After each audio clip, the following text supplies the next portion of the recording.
ಯಾಕೆಂದ್ರೆ ನಮ್ ಮೂರ್ಜಡಿ ಮೊಮ್ಮಗಳು ಮದ್ವೆ. ಎಲ್ಲ ಕಡೆ ಎಂಜಾಯ್ ಮಾಡ್ಕೊಂಡು ಎಲ್ಲರೂ ಹೆಂಗ್ ಓಡಾಡ್ತಿರ್ತಾರೆ ಅಂದ್ರೆ ಅದನ್ನ ನೋಡಕ್ಕೆ ಒಂದ್ ಖುಷಿ. ಅಕ್ಕ ಇಷ್ಟಪಟ್ಟಿರೋ ಹುಡ್ಗನ್ನೇ ಮದ್ವೆ ಆಗ್ತಿದ್ದಾಳೆ.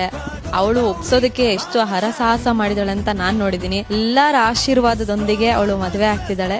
ಮದ್ವೆ ನಾವ್ ಎಷ್ಟು ಖುಷಿ ಪಡ್ತಾ ಇದೀವಿ, ಅಷ್ಟು ಖುಷಿ ಪಡ್ತಾ ಇದೀವಿ ಅಲ್ವೇನೆ? ಖಂಡಿತ. ಅದು ಬೇರೆ ನಮ್ ಸೆಟ್ ನೋಡ್ಬೇಕಾ, ಫುಲ್ ಜೋರಾಗಿ ಹಾಕಿದ್ದಾರೆ. ನಾವಂತೂ ಹೆಂಗ್ ರೆಡಿ ಆಗಿದೀವಿ ನೋಡಿ, ಎಲ್ಲರೂ ಕಲರ್ಫುಲ್ ಆಗಿ ಜಾಮ್ ಜಾಮ್ ಅಂತ ಹಾಕೊಂಡು ಖುಷಿಯಾಗಿ ರೆಡಿ ಆಗಿದೀವಿ.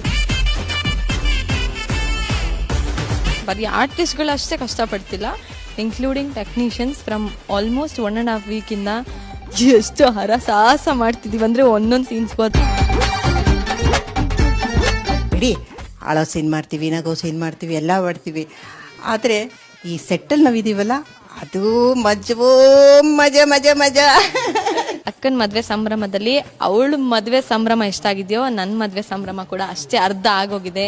ಮೆಹಂದಿ ಶಾಸ್ತ್ರ ಆಗಿರ್ಬೋದು, ಅರ್ಶಿನ ಶಾಸ್ತ್ರ ಆಗಿರ್ಬೋದು, ಎಲ್ಲ ಆಗೋಗಿದೆ. ತಾಳಿ ಕಟ್ಟೋದೊಂದೇ ಬಾಕಿ ಇದೆ. ಅಂಡ್ ತುಂಬಾ ಬ್ಯೂಟಿಫುಲ್ ಆಗಿ ಬಂದಿದೆ ಮದ್ವೆ ಬಂಚ್. ಅಂಡ್ ತುಂಬಾನೇ ಟ್ವಿಸ್ಟ್ ಅಂಡ್ ಟರ್ನ್ಸ್ ಇದೆ. ಅಂಡ್ ಮನ ಕಲಕುವ ಸಾಕಷ್ಟು ಸನ್ನಿವೇಶಗಳಿದಾವೆ. ಅಲ್ಲ, ಈಗಾದ್ರೆ ಹೇಗೆ?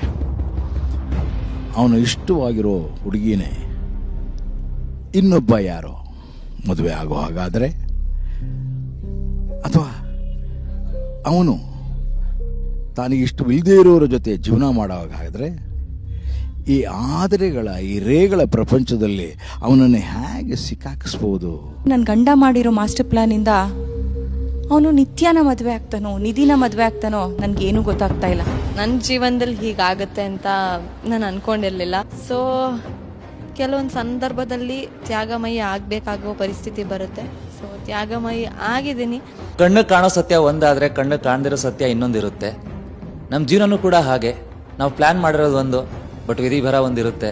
ಒಂದಲ್ಲ ಒಂದು ರೀತಿ ನಿರಂತರವಾಗಿ ಅವನು ಕಷ್ಟ ಕಾರ್ಪಣ್ಯಗಳ ಹಳಹಳಿಯಲ್ಲಿ ಕರ್ಣನ ಹಾಗೆ ಒದ್ದಾಡ್ತಾ ಇರಬೇಕು. ಕರ್ಣ ನಿಧಿ ಜೊತೆ ಮದುವೆ ಆಗ್ತಾನ ಅಥವಾ ನಿತ್ಯ ಜೊತೆ ಮದುವೆ ಆಗ್ತಾನ ಅಂತ. ಸೊ ನಿಮ್ ಎಲ್ಲರ ಕನ್ಫ್ಯೂಷನ್ಗೆ, ಕ್ಯೂರಿಯಾಸಿಟಿಗೆ ಉತ್ತರ ಕೊಡುವಂತ ಎಪಿಸೋಡ್ಸ್ ಬರ್ತಾ ಇದೆ. ನೋಡ್ದ್ಯಾ, ನಾವು ಅನ್ಕೊಂಡಾಗ ಏನೂ ಆಗಲ್ಲ ಅನ್ನೋದಕ್ಕೆ ಇದೇ ಸಾಕ್ಷಿ. ಅವಳ ಆಸೆ ನೆರವೇರಿಸ್ತೀನಿ, ಅವಳು ಇಷ್ಟಪಟ್ಟಿದ್ದ ಹುಡುಗನ ಜೊತೆ ಮದುವೆ ಮಾಡ್ತೀನಿ ಅಂತೆಲ್ಲ ಮಾತು ಕೊಟ್ಟಿದ್ದೆ ನಾನು. ಅದಕ್ಕೋಸ್ಕರ ಎಷ್ಟು ಹೋರಾಡಿದೆ. ಟ್ವಿಸ್ಟ್ ಅಂಡ್ ಟರ್ನ್ಸ್ ಏನ್ ನೆಕ್ಸ್ಟ್ ಸ್ಟೋರಿ ಏನು ಅಂತ ನನಗೆ ತುಂಬಾ ಕ್ಯೂರಿಯಾಸಿಟಿ ಇದೆ. ನೆಕ್ಸ್ಟ್ ಏನಾಗ್ಬೋದು ಅಂತ. ಇಲ್ಲಿ ಬರೋದಂತ ಎಲ್ಲ ಟ್ವಿಸ್ಟ್ ಅಂಡ್ ಟರ್ನ್ಸ್ ಒಂದು ಒಳ್ಳೆ ಫ್ಯೂಚರ್ಗೆ, ಒಂದು ಒಳ್ಳೆ ಎಂಡಿಂಗ್ ಕಡೆ ಅದನ್ನ ತಗೊಂಡು ಹೋಗುತ್ತೆ. And end of the day that was the best decision ಅಂತ ಅನ್ಸುತ್ತೆ. ನಾವು ತುಂಬಾ ಅತ್ಯಂತ ಪ್ರೀತಿಯಿಂದ ಮಾಡಿರುವಂತ ಎಪಿಸೋಡ್ಸ್ ನೀವು ಕೂಡ ನೋಡಿ ಅಂಡ್ ಎಂಜಾಯ್ ಮಾಡಿ.